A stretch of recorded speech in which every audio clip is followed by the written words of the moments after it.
I call that humility, and Bob Motzko represents that in everything he does.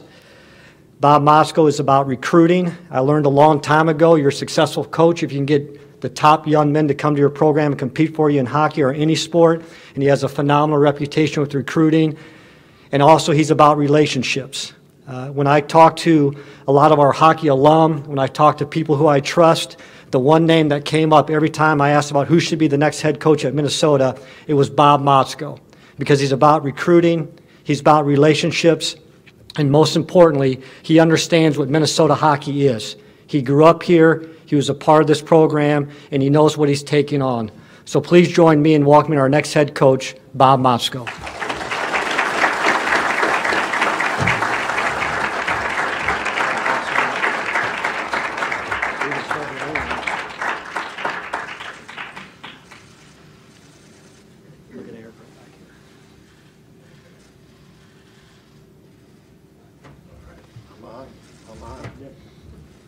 All right. I do have some prepared remarks that I must make. First, I have to begin. I do got to tell a little bit of story, what happened the last 13 years of my life, 70 miles north of here. I cannot thank St. Cloud State University, the administration, faculty, the alumni, and of course every player that played for me. It was just a wonderful 13 years. Life-changing for not just myself, but my family as well. I'm forever grateful. We raised our kids there, youth hockey, baseball, lacrosse, soccer, you name it. We've been a part of it up there. And I have to thank them because we were truly blessed with everything that happened for us there. This is my third and final stop at the University of Minnesota. Okay, I came here in 1981 as an aspiring hockey player. Brad cut me. So I was going to leave. That summer he recruited me to come back here, and he cut me again. Frank Serratori, who a lot of the hockey people all know, head coach at Air Force, called me yesterday. He said, nobody deserves this job more than Bob Motzko since Brad Buteau cut you twice. But that was me here as a student. Then I took off. John Perpich was the assistant coach at that time, and he took off up to St. Cloud, and 4 of us transferred up there. But my college began here.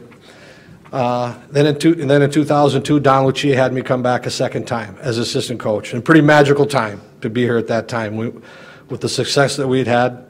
Don also had me be on his staff, asked me to join him with the 2014 World Junior team. And that became my relationship with the World Juniors. And then I was part of that the last 2 years as they made me head coach with that. And everything in our life, it's about relationships. And Don Lucia is not just a colleague, he's a dear friend of mine. He and Joyce and their entire family, we stay close with him. And I'm forever grateful for Don bringing me back into the fold in 2002 and having that relationship. Well, this is my third and final stop. I mean, do my age and you know this is it. I have to first thank President Kaler, Athletic Director Mark Coyle, Associate Athletic Director Tom McGinnis, and all in the search committee for this opportunity. I fully understand what's in front of me. And I might be off by a coach here, but I think every coach going back to Glenn Sonmore has played for a national championship. Pretty powerful program. The history and the tradition of Gopher hockey is one of the greatest in the country. It's part of the culture and the fabric of this state. And college hockey has never been stronger in the state of Minnesota. And we have to embrace that. And we have to embrace the fact that we are doing such a wonderful job with our youth hockey associations, our high school programs, and we are a beneficiary of that. And we sure appreciate all the work that goes into this sport. I call it a cult, the sport of ice hockey. To the Gopher alumni, I'm blown away over the last few days of all the text messages, phone calls, emails that I've got from our alumni. I'm here to work for them. I want to work with them. Their importance to this program is unmeasurable. We need to build this together. We need to enjoy this together. We need to celebrate this great university and this hockey program together. And I look forward to a very healthy and strong relationship with our alumni as we move forward. To the season ticket holders, to everybody that turns on a television set, and to our supporters, the only thing I can really promise you right now, we're going to do it the right way. We are going to be strong in the classroom. We're going to strive to be outstanding citizens, and we're going to play the game the right way. We're going to be fast, we're going to be skilled, and we're going to add a whole lot of toughness to the way we play this sport. And I told the team yesterday, the first thing we have to do is we have to be humble, and we've got to find a way to have a little humility into how we act. We're going to roll up our sleeves and go to work. I'm very proud to take this program over. I'm more excited to get started and get away from a microphone. I'm a hockey coach. I want to get to work, and I can't wait to get started. So thank you very much.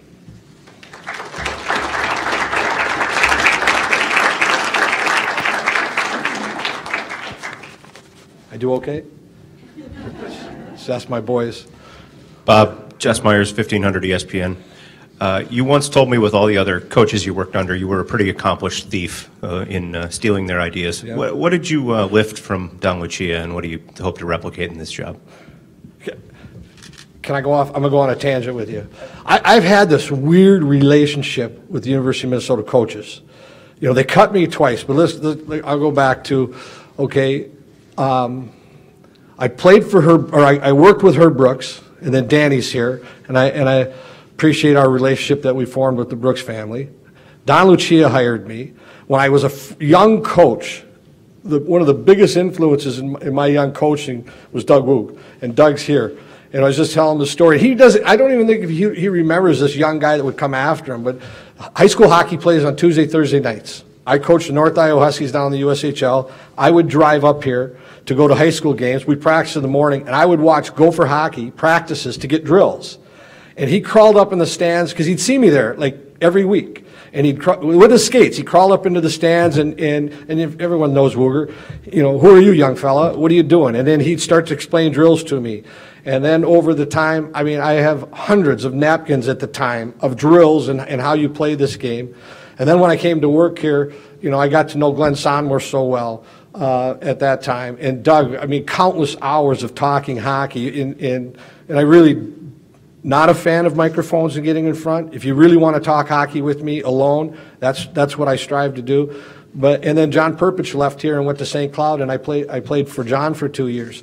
So I've had this weird relationship with coaches, and that's what a good coach is. He's a thief.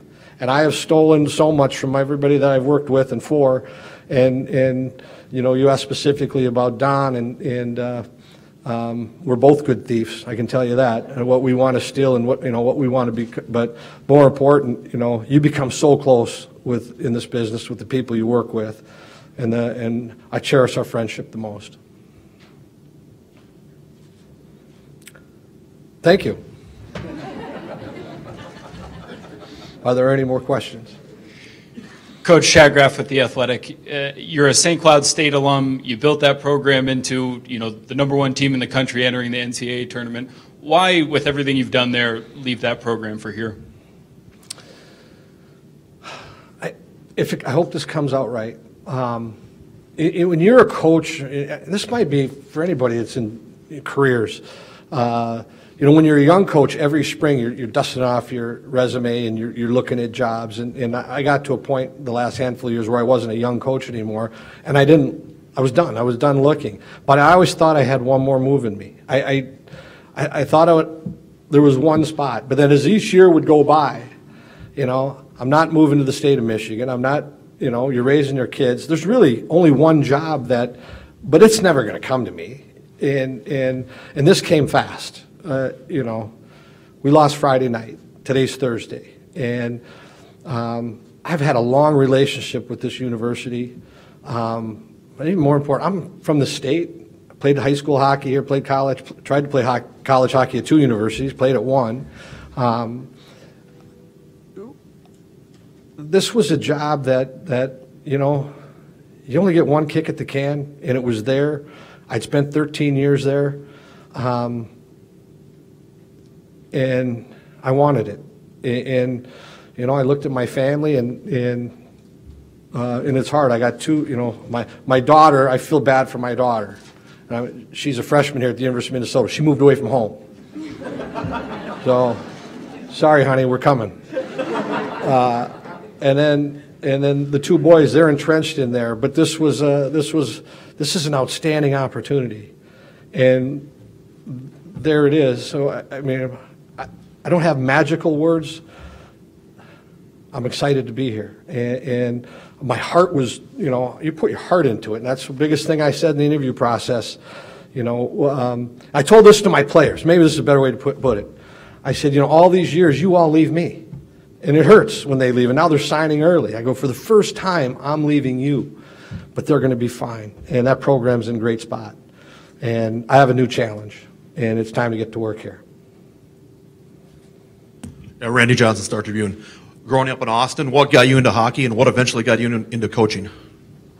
Well, we moved into Austin when I was in the 4th grade. Jim Sack was our next door neighbor. And if I remember, Gene Sack, the longtime high school coach at Rochester John Marshall when they won the title, his brother Jim was the president of the Youth Hockey Association. He knocked on our door, said, "How many boys do you have?" Didn't even say who his name was. "How many boys do you have?" And I remember it. My dad said 3. He goes, "Well, they just signed up for hockey." And I had a love affair with the sport from hello. I can tell you that. And as a young kid growing up back in that era, you played 3 sports: football, hockey, baseball. One of my baseball teammates is sitting right there from Austin, Minnesota. And so sports consumed my life. I ended up at St. Cloud State. I walked into it was my 3rd year there, and I walked in when Herb Brooks was there. They said, "Here's your workout packet." I said, "I'm not here to work out anymore." I said, "I want to coach. I want to try this. I mean, this is Herb Brooks." And they let me on the staff. And then I knew I wanted to coach. That was the year.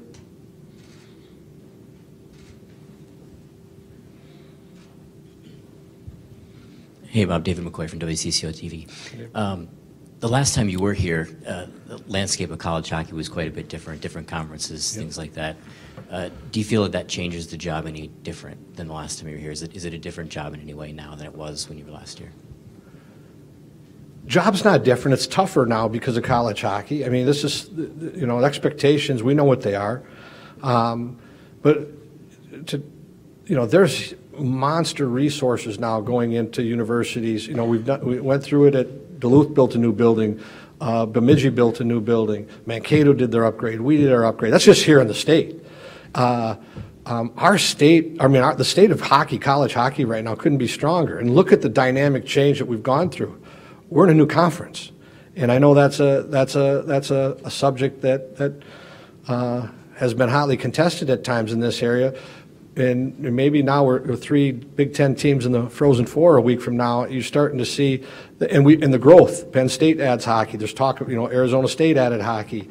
You're seeing this elevation all around the country, and our sport's growing. And we're also growing with hockey players from everywhere. So it is very competitive. And maybe another, I think, like we'll go have a beer with Wooger later, and we'll talk about it. That probably in the 70s and 80s there were, on a given year, 8 to 10 teams that really had a legitimate chance to win a national title, and that 8 or 10 might rotate. Well, today, there were 20 teams this year that legitimately had a shot to win a national title. And that's pretty healthy, and we have to embrace that. I mean, the competition has gotten stronger. I always use this at home with I'm a Viking fan. The Vikings and Packers, I mean, that's a rivalry. Well, what defines a rivalry? You have to beat each other. And they've played just under 200 games, I think. And they're just separated by 500 by a couple wins. I mean, I looked it up a while ago, and if I'm off on a number, don't get me on that. But that's what a rivalry is, and you're seeing more and more rivalries now built with the sport of hockey. Eric Vigo from The Athletic. Don Lucia said he talked to you in January about how hard it is to build a roster in today's college hockey landscape. What are the challenges to building a roster here? And after that conversation, did you kind of get the sense that Don might be stepping down and this job would be open for you? Well, Don and I have spoke, get that from Don, Don and I have spoke a whole lot about where he was at and that he could see that it was an ending at time, and get that from Don. He just wants to win and do a good job for student athletes. The landscape of college hockey has trained. I mean, this all has happened in the last decade with league changes, early signing, early recruiting, there's been a dynamic change, and I think it knocked the college hockey world. It tilted the world, and then you saw some craziness that you normally don't see. Now you've seen a lot of coaching changes the last few years, but you're starting to see everybody figured out, because you have to figure it out. And not to dig into it, you got to be a little older. There's no question. I think if, you want your kids to stay and get their degree. Like we always say, when you're ready for the NHL, we used to say we'll drive to the airport. Well, now we'll get you an Uber and you can get to the airport. And it's you want these players and their families to trust in what that you have their career in their best sights. And the landscape's changed. And you have to change with it, and we're going to have to look at all that as we build our roster through into the future. And Coach Andy Greeter with the St. Paul Pioneer Press. What was the process like in the hiring, and what was the connection that you had with Mark Hoyle? The process was I'm just a regular guy. It was as fast. It's overwhelming how fast it is. We played Friday night, and we had a pretty good hockey team, and we got beat, and your hearts are ripped out. This, Saturday morning I got a phone call, and it went fast. It's Thursday. That's not a long time, so it went very fast. But we met Sunday night with the small group, and just good people. That's the first thing you realize. You want to be around good people, and from me to them, they were awesome to deal with, and it was honest conversations. You felt comfortable. It's the first thing I called my wife. I said I felt really comfortable, even though it was the part of me from the loss, because you don't get over it overnight. I can tell you that. And that was the first thing I said. But we were comfortable, and it moved from there. Hey, Bob, knowing Don as well as you do, in what ways would you say you're different from him or run your program differently?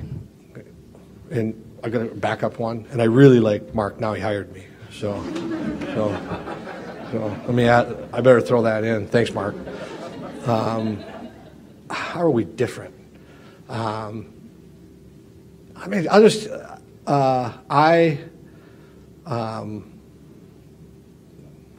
I still got a lot of energy. Not that Don doesn't. I'm talking about me. I'm a people guy. I'm out in public. That's who I am. We're both private. I'm more comfortable talking about me than a comparison. Because that'd be unfair. He's a lot smarter than me. I can tell you that. He's very polished when he speaks. You'll learn I'm not. I am more comfortable just talking from the heart. He's more guarded now because of all of you. I'm not yet. So there, you've got that. He was here 19 years. I won't be. And we can... but I'm going to embrace this. I love the state, and I love living here, and I love hockey, and I'm a recruiter. I love to go to rinks. My family will tell you I'm gone a lot. I'm more comfortable in the rink. I wear a ball hat or stocking hat now when I'm in a rink because of this. I get cold, and my world's not going to change. That's the one thing with me. I've changed. I'm coming 75 miles south, but my world, how I operate, is not going to change where I'm comfortable. Bob, the last time you took over a college hockey program, it was a matter of weeks before the season started. Now you've got 6 months ahead of you, and you're inheriting a team that was within a decimal point from making the NCAA tournament. Mm-hmm. What does that look like? What does the recruiting landscape look like as far as putting your first team together?